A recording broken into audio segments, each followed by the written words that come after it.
কিসের তোমার মর্যাদা দেয়া হয়েছে? তোমাকে তো বাড়িতে থাকার জন্য আল্লাহ বলেছে। রুজির দায় দায়িত্ব তো তোমার স্বামীর হাতে দেওয়া আছে।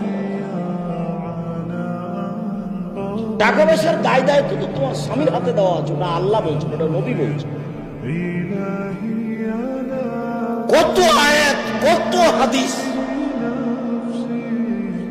ওদের কাজ মাঠে নাই, ওদের কাজ ঘাটে নাই, ওদের কাজ অফিস আদালতে নেই। আমি যে কথা বলেছি সেটাই চূড়ান্ত। ওদেরকে সৃষ্টি করা হয়েছে স্বামীকে শান্তির তৃপ্তি দেওয়ার জন্য। ওদেরকে সৃষ্টি করা হয়েছে বাচ্চা প্রসবের জন্য, বাচ্চাকে লালন পালন করার জন্য, বাচ্চাকে দুধ খাওয়ানোর জন্য।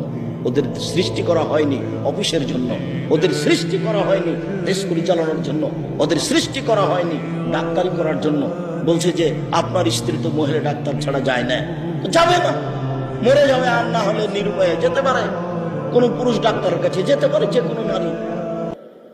একটা শেষ পর্যায়ে যখন আসবে তখন যেতে পারে। তার প্রমাণ আমরা বুখারী মুসলিমের হাদিস পেশ করেছি। তোমাকেই এই শিক্ষা অর্জন করতে হবে। হিন্দু মেয়ে শিক্ষা অর্জন, ওই বড় ডাক্তার হোক,